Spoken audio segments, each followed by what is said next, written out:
about to leave, already packing. Come with me, I'm not really asking.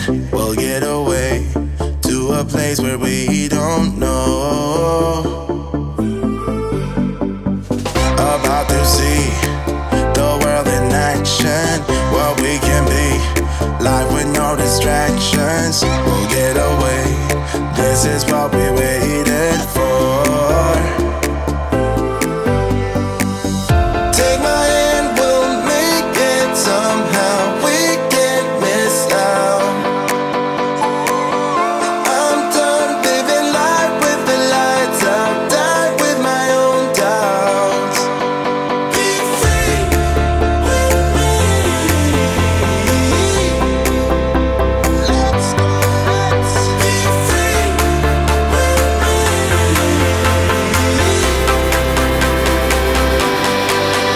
Be free.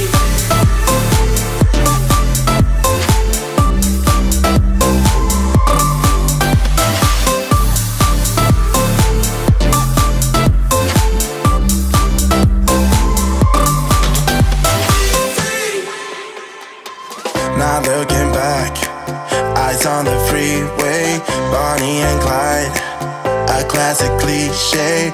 We're on the run, this is what we waited for.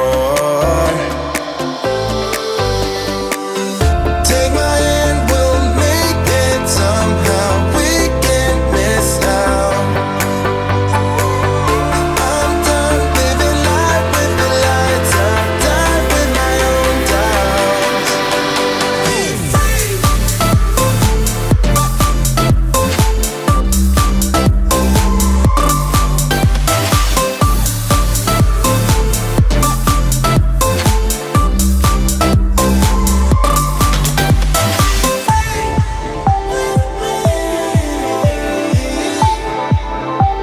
Let's go, let's be free.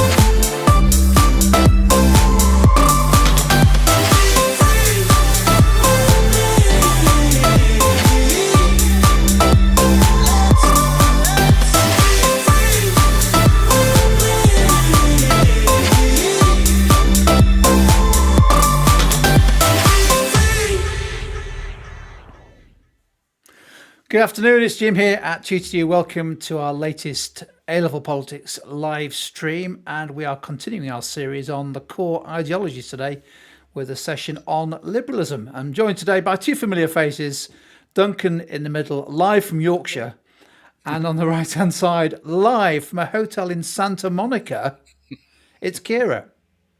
What a Yeah, difference good in to be here. venues. Just a little bit Yeah, jealous. Yeah, Yorkshire's much nicer, I hear. Well, There's a soft, soft rain outside. there is. Well, I bet there isn't in Santa Monica. No, just palm trees and the. Oh, must be awful. Okay, that's enough. By the way, welcome from the US, from Southern California, Kira and Duncan from Southern Yorkshire, and a very warm welcome to all of our A-Level Politics students joining us for this session. Got about 30 minutes where we're going to dive into liberalism, a similar format to what we did with conservatism. And if you're joining us live, you get a chance to add your answers and comments and questions into the live chat. If you're watching on replay or catch up, obviously live chat's not available, but please do take time to maybe pause the video, have a go at the activities and see how you get on. I've put a live poll into today's session just to ask students to indicate whether they're doing US politics or global, just so we can help plan some live streams beyond half term. And well, I think we're good to go. Kira, Duncan, should we make a start?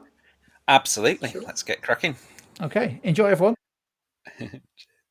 Okay, so we're going to start with a timeline. We've got some key liberal thinkers. Well, the hawk-eyed among you will notice that I've got all the key liberal thinkers, but there is an extra thinker in there to make it a nice round six.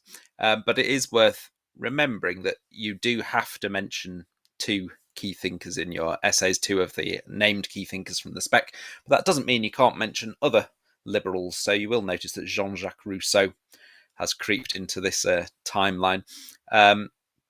Who, those of you who do nationalism as your non-core ideology will have encountered under nationalism. But he is a liberal as well, and there's nothing to stop you talking about him in your liberalism essays if you want to. So what we're going to do is, you've got some dates along the left, which are the lifespans of our liberals. And we've got the numbers 1 to 6 along the right, which are the liberal key thinkers. And I just want you to pop them in the right order. So A with the right number, B with the right number, etc. You'll notice that 2 were born in 1921, just to confuse matters. But let's see how you do. Okay, so good luck with this. How are we doing? Do we know them? Who were the earliest ones? Do we know when they were? You would never be asked, of course, when were they born or when did they die? But it is useful to know, of course, when they're writing, and that who came when, and to know something about the social context in which they were writing. John's come in with some straight away there, which is interesting and looking pretty good. I'm just having a quick look to see whether I'm in full agreement. It's looking pretty good to me. Anyone else want to have a quick go before we have a look at the answers? You don't have to do all of them instantly. You can, if there are a couple that you feel you definitely know, you can pop those down. Or you can just copy John. If you're watching on the live stream, you can... if you're watching and catch up, you can, of course, pause it and spend a bit longer on this if you want to. We've got people saying lock first. Shall we have a look and see the right order? Okay, so we got people who are very close. I think the only one that was the wrong way around on one of the responses we got was Jean-Jacques Rousseau and Mary Wollstonecraft. But you got that they were all pretty early ones, relatively early ones, and that John Locke was definitely the earliest, and the others were more your kind of 18th century types.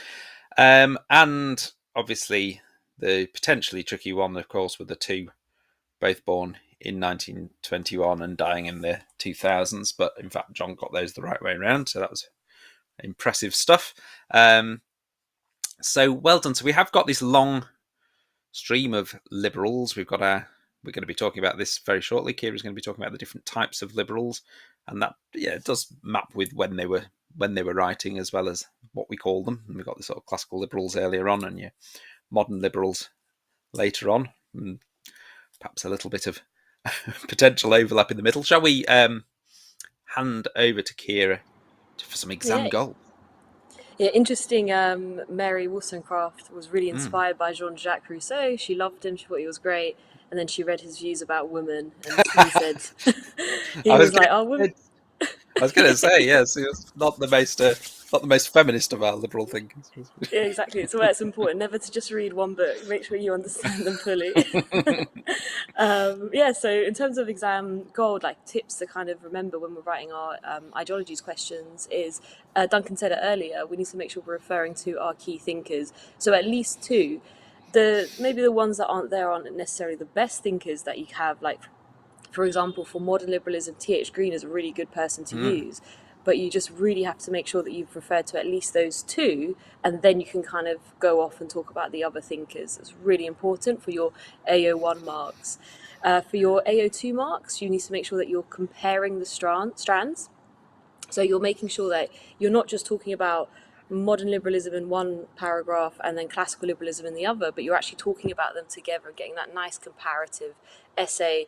And of course, the most important, well, equally important, they're all worth the same amount, but having an opinion is really important too. So do you think they agree or do you think they disagree? So let's kind of look over those strands a little bit, actually. And what we've done here is we've kind of changed the true or false kind of activity, and we've changed it so that you select, you type in the chat, Is it classical or is it modern liberalism? So as you kind of see the statement, just write in the chat, classical or modern liberalism. Which statement is, which strand of liberalism is represented in that statement? So let's do the first one. So the dominant ideology in the 19th century, which strand of liberalism was dominant in the 19th century? Was it classical or was it modern liberalism? I think there's like a free trip to America as well, whoever gets the most. Oh, wow, Right. really? Yeah. Come and join me in Santa Monica. Do we know? Okay, well, there you go. Yeah, we've got the correct answer there for the first one. And looks like Jim's coming to Santa Monica. So, yeah. Might have seen yeah, the answers earlier, but Oh, well, maybe. Oh, okay, we'll leave the trip up for grabs then. So, yeah, that's the dominant ideology. Well done, Amy, is classical liberalism. So that was kind of when it was in its heyday. We saw things like very small states and things like that, and the government very much taking a step back in politics and society.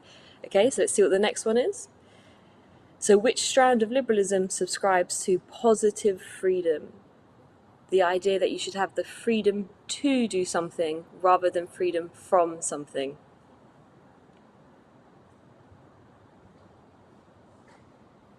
it's an interesting two different distinction, isn't it? answers.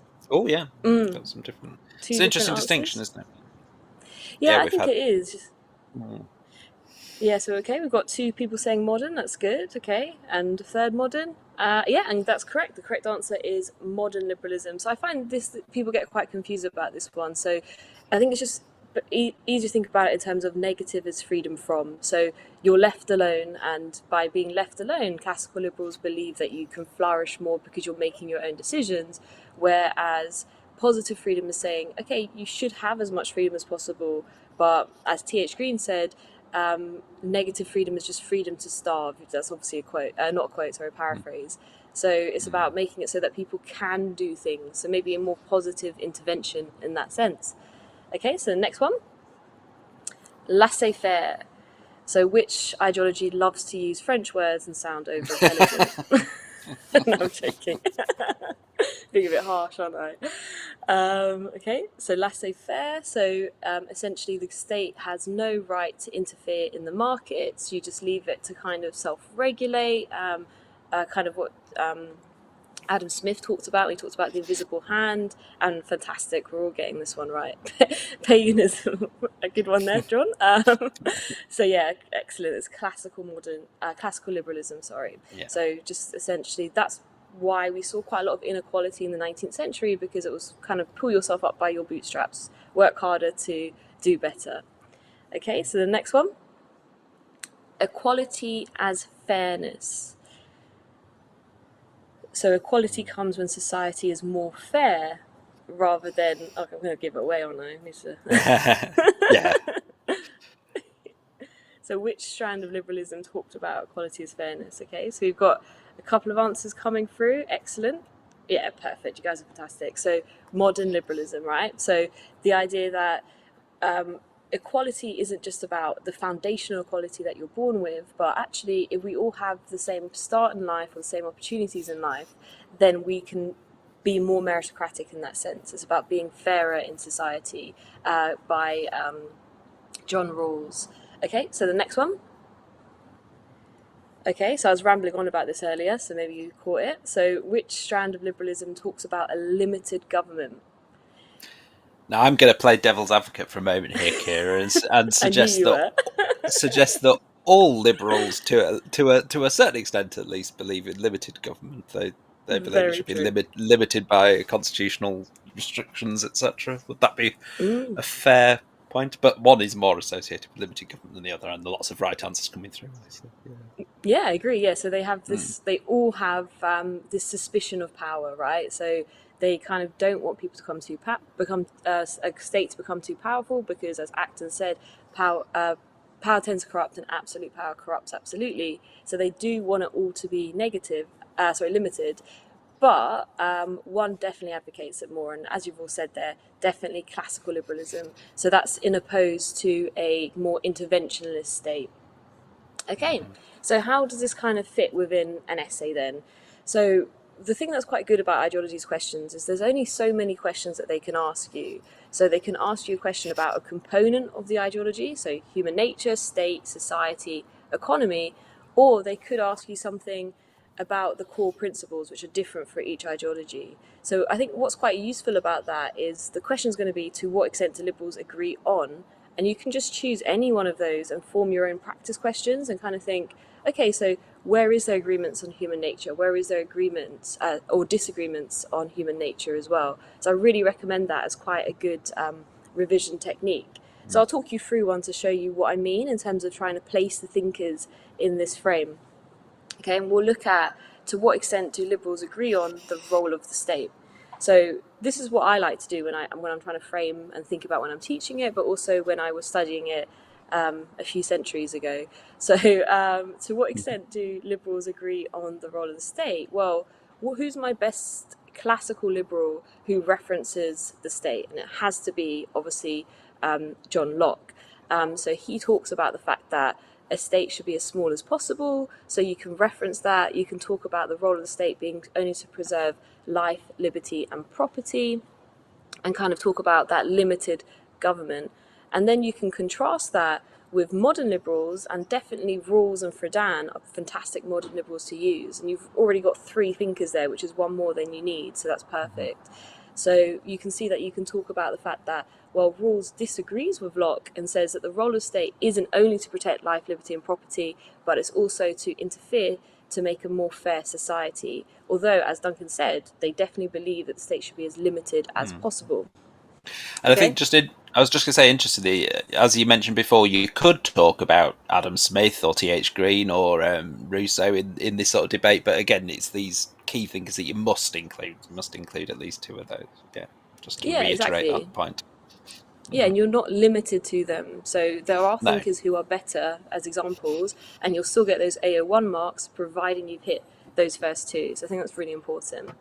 Okay, so let's see how you do kind of thinking about this. So in terms of this on balance, you kind of think, what we're going to think about first, is do they agree?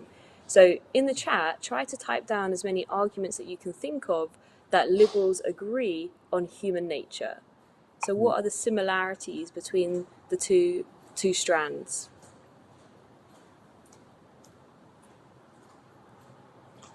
So what do they think about human beings? Things like that.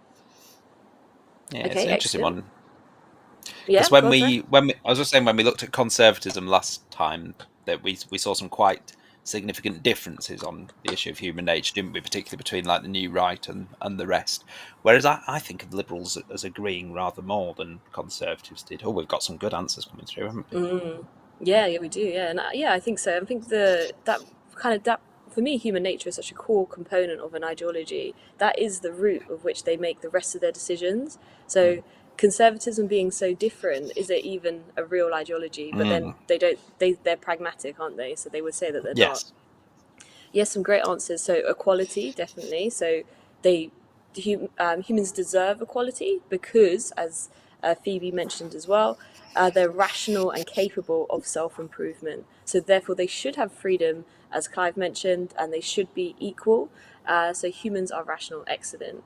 So you could also have put down, I just put down a couple on my one, the idea that they require freedom to unlock that rationality. So in order for them to fulfill their rationality, their intelligence, they need to have the opportunity to think for themselves rather than having something like their antithesis, religion, deciding what to think and what to feel for individuals. That's really important.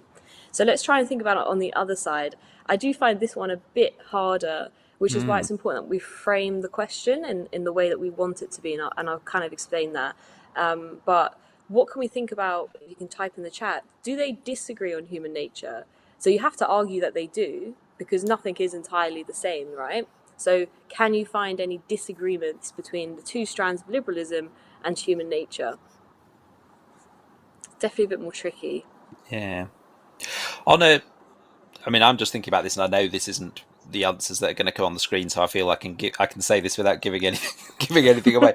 I was just wondering whether you could look at, because we've got Mary Wollstonecraft and Betty Friedan there with the sort of liberal feminist perspective, whether you could consider that some of the early liberals didn't necessarily include women particularly in their concept of humans being rational, etc. They kind of left women out of that definition, Yeah. and possibly also some other people. For example, some early liberals had very questionable views on slavery and things like that, and so you could potentially think, did they really think this about all humans, or did they have just sorry, that's just a No, thought I that think came to my mind. that's such a good point. Yeah, and so if you want to have a thinker, if you want to talk about enslavement, you could talk about Orlando Equiano, right, and say how he adapted liberalism to say that it should include people from Africa, right? And you can also talk about key thinkers like Betty Friedan, and I think that's so true. It's the definition of the word human. So to classical liberals, maybe the word human meant men. So I think that's quite important. And I think Amy's just got a great one here. These are actually much better than mine, so thanks, guys. I was stuck. So Amy said, whether humans are completely self-interested or want to help others. So that's Yeah, such that's a really good good. point, right? So are we rational, self-seeking individuals, or are we rational and we know that it's better for society if we are more altruistic and help people? I think that's a really good point.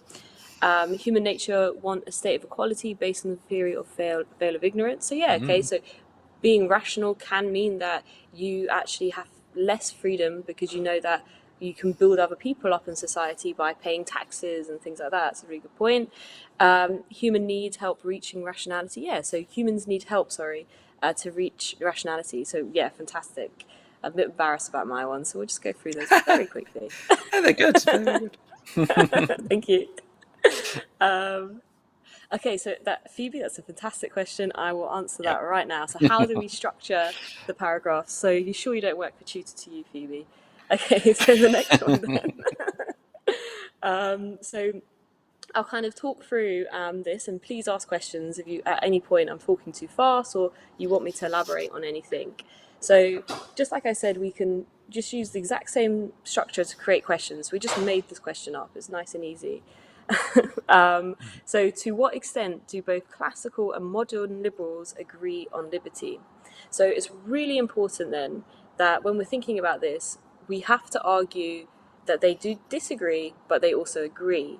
But we need to do that in a way where we're not just going, on one hand, they agree, on the other hand, they disagree. We need to have like a consistent line of argument feeding throughout the entire essay. So I like to think about it in terms of, well, nothing is completely black and white, right?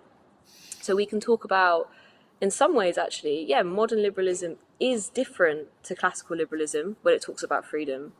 But that was only because modern liberals realized they had to adapt the ideology, so changing it slightly in order to stay true to the ideology. So if we're looking at classical liberalism, when there was maximum freedom, we saw actually that society was unsustainable, right? We had such extreme poverty, there was the threat of revolution and things like that. So I would argue that they adapt it in order to preserve the ideology rather than they abandon it and just forget that the ideology's roots and just kind of go off and do their own thing, which I would say like maybe neoconservatism does a little bit compared to one nation conservatism, for example.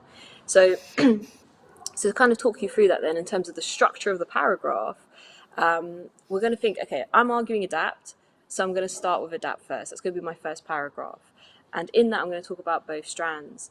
So I'm going to think, okay, if we want to talk about liberty, I need to split this up into two things, right? So two criteria in order to kind of measure the extent to which they agree or they disagree, right? So the extent of adaptation. So I would argue liberty is the foundation of liberal ideology. And I'm going to prove that statement. So that's the criteria that I'm going to use to measure. That is the foundation of liberal ideology. And I'm going to measure it by saying, well, I need to prove it, sorry. So I'm going to exemplify classical liberalism. So for example, John Stuart Mill, he talks about liberty as the kind of the most important thing. He writes a book called On Liberty, arguing for freedom. He does argue for kind of maximum freedom. So my freedom ends where your nose begins. So it ends where I hit you or make contact with you. But I'm going to do that and I'm going to analyze it and explain, okay, so he's talking about freedom. Freedom is the most important thing for rationality. So it is a core principle. And that is also reflected when we look at John Rawls. So John Rawls also talks about freedom being a good thing because it means that we are using our rationality and thinking for ourselves. So in the judgment, I would say, therefore, we can see that they are very much aligned on this core ideology, core component of liberty, because they believe that liberty is important for human nature. So you don't have to use a quote in every paragraph, but you do have to use a key thinker or a normal thinker. It doesn't just have to be a key one as long as you've got two. So I think, we're great people. We know loads of stuff, but we have no right to start just saying, this is what classicals believe. Believe me when I say it. You need to prove it to me. So you need to show me, okay, this is what you think. This is what you think. This is your argument. Show me where you've seen that. Show me where John Stuart Mill thinks that liberty is a good thing, and liberty is good for rationality. And then show me that you have a modern liberal who can think the same thing. It doesn't need to be quotes, but it just kind of talking about their ideas is fine as well. So what I meant by adapt, is about a way to kind of measure it so that I can have an argument leading through, right? You don't have to have adapt, you can have agree or disagree, but my argument going through is, in the next paragraph, I would say, yes, they do have some disagreements, but it was because modern liberalism had to adapt to survive rather than abandon its core principles. So you don't have to write it like that. It was just an example, and maybe I'll change that if it's a bit confusing. But I think actually that's a good point actually about key quotes. Maybe we can think for the next session or subsequent sessions, maybe having something where we can talk about quotes and just the thinkers and their ideas. That might be quite a good idea. So yeah, definitely. Okay, so for the abandoned paragraph then, so to what extent do they disagree is what we're going to kind of, we're not going to argue that they disagree, we're going to mention that they disagree, but argue that they disagree in only to preserve the ideology. So we're going to use words like deviation, right? They're not disagreeing, they're just slightly deviating on maximizing liberty. So they both strands agree that liberty is of supreme importance to liberalism, and we see that with Locke talking about it and Rawls talking about it. However, they kind of disagree on their journey to achieving that liberty. So Locke talks about liberty being only with a limited government, where the only thing that the government does is stop someone from killing you and keeping the state of nature at bay. Whereas Rawls argues that that's not freedom.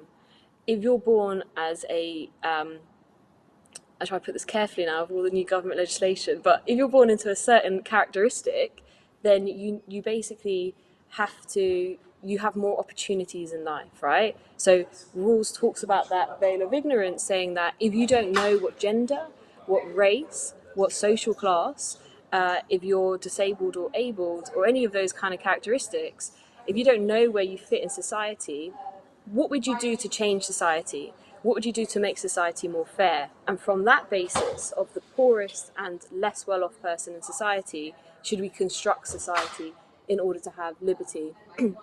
So you kind of make sure that you're using that criteria. So you see that I am still talking about liberty, but I'm talking about a section of liberty. So yes, they do disagree in a sense because they talk about how do you maximize liberty. But overall, this disagreement was only to adapt and improve the ideology rather than depart from the core ideas. Okay, so hopefully that makes a bit more sense kind of going through that. But please add more questions in the chat, and there's things that I can write down and I can think about how to make it maybe a bit clearer next time as well. So yeah, on to you, Duncan.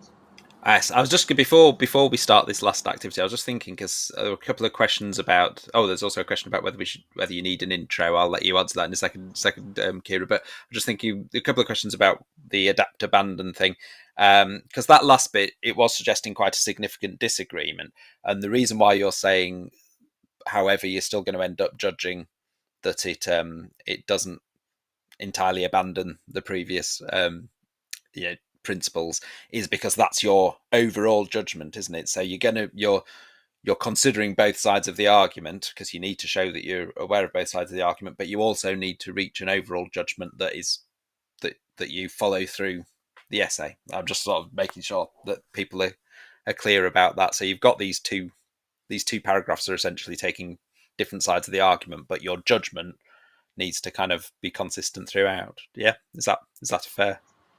Yeah, sorry, I should have made that a bit Yeah, clearer. no. So I just wanted to make sure. Yeah, I think it's really good. It's a really good way of thinking about it. I think it's really, really, really effective. In terms of the yeah, introduction, I think it can be handy, can't it? Because you can make that initial judgment in your intro, can't you? And then some yeah. So signposts for where you're going.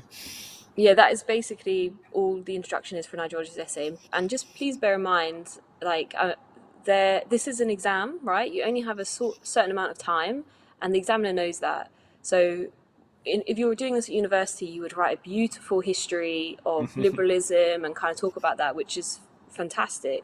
But for this, you've only got like, what was it again, 35 minutes? Oh my god, I've forgotten. About But that. about 35 minutes. Mm-hmm. So just in terms of the instruction, you just say what you think. That's it. Overall, despite there being some deviation, they overall agree on liberty. And I know it feels so wrong because it's just so basic, but it is actually that simple. That's all the exam board wants. They've said it 100 times. Please don't go too in depth with it. Just keep it very simple, because the real thinking of the essay are in the main body paragraphs and the conclusion. That's the most important thing. Mm-hmm. Excellent stuff. Okay, some really good questions there, and it's good to see people thinking about this a lot of depth. We've got a final activity, and it's a key term type activity, and it's a fun one. It's one I like. I hope you'll enjoy it. It's called Word Smash. Any similarity to Answer Smash on Richard Osman House and Games is entirely entirely coincidental, obviously. So you'll see an image, and there'll be a question or a clue, and you smash the two together. So the example on the screen is there's the picture, which is clearly an elephant. What is the southernmost continent in the world, home to the South Pole? That's Antarctica. You smash the two together, so it's Elephantarctica. Okay, so that's how you're doing it. So the pictures on the left are going to be nothing to do with liberalism. The clues or questions on the right are, you need to smash them together. One will help you with the other, if you like. So here we've got a picture on the left, and we've got a modern liberal approach to macroeconomics. So do we know where that picture is, what it's of? Does anyone This one is recognise it? brilliant. It's You so might live. clever. You might live there. Oh, yes, you won't get this question format exactly on the exam paper. Sadly, I'm up for writing them if Edexcel want to get in touch, because they are fun to write. Anyone recognise where that picture is? Oh, Abby's come in with it. Well done, Abby. It is Milton Keynesianism. The picture is of Milton Keynes, and the modern liberal approach to macroeconomics in the clue is Keynesianism. So it is Milton Keynesianism. Of course, Milton Keynes is in fact named after John Maynard Keynes and Milton Friedman. So I just imagine people walking around arguing about economics all the time when they're at home. It's very Milton Keynes. balanced. Yeah, I didn't it know is. that. That's amazing. Okay, the next one, we've got an image on the left. I agree, Clive, there were a lack of roundabouts on that particular image, but anyway, we've got an image on the left, and we've got a classical liberal approach to the state. So we've mentioned this today already, actually. What is the picture of? What does that picture represent? What is it? That might help you unlock the one on the right. Or you might have to do it the other way. Work out what the liberalism clue is, and see if that can help you with the road sign.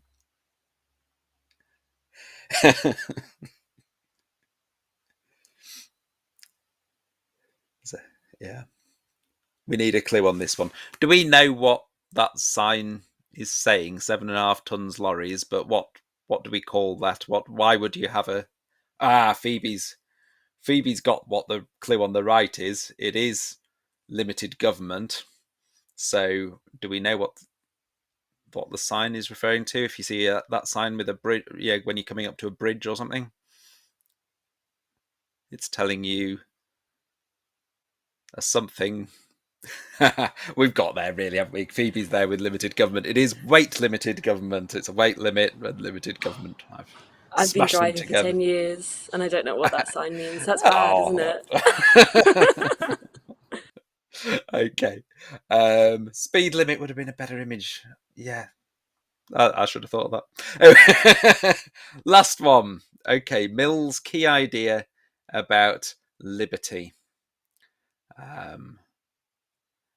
And we've got an image on the left. Now, Kira mentioned earlier about my liberty ends where you're at your nose or whatever it is. The exact, I can't remember the exact Mill quote, but it's a term referring to that. I don't want this to put anyone off driving, unless you're driving something that's more than 7.5 tons. You don't need to know what that sign means, really. I mean, that's where the jobs are, guys. Lorry drivers. That's true. That's true. What is that thing on the left?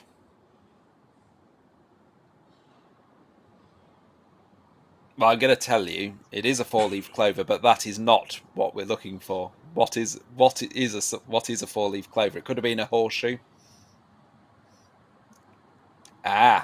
We've had a suggestion there. It's a lucky charm. So that's a lucky charm. Does that help us with what Mill's key idea about liberty might be? It's this. Well done, Anna. It's the lucky charm principle. Yeah, the C, but yes, it is because of harm principle. Lucky charm and harm principle becomes the lucky charm principle. Very well done. Okay, and I think that was our last one. And in which case we'll be in a moment going back to the green room. But yeah, just mention that we have got some good resources for the key thinkers that you can get from Tutor to You. The Political Ideas Key Thinkers revision cards are really handy. They do have key quotes on them. Incidentally, we had some questions about quotes earlier. And also we have revision flashcards for the whole of Component 1, including the ideas. Okay. Hope that's been really useful, and thanks very much for your excellent answers. Fantastic answers, weren't they? Absolutely amazing. I've just been doing some revision on liberalism as well, Duncan. Got a question for you and Kira. See if you got this. It's a general knowledge question. Oh, right. Which famous pop group formed between 2002 and 2007 was inspired by liberalism? Oh, gosh. I feel I ought to know this. You should do, because you were a big fan of theirs. The answer is Liberty X. Oh. There we go. Oh, wow, yes. A little known fact. Little known fact. No, absolutely.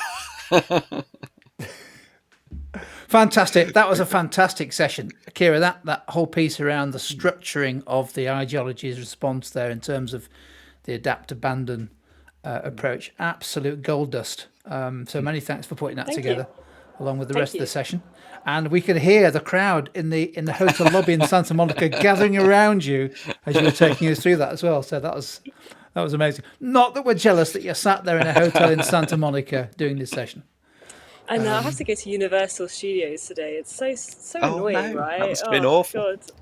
Do you want to turn your webcam around, Kieran, just show the rest of the crew here, the live crew, the scene outside the hotel, the beach, and maybe not quite so good then.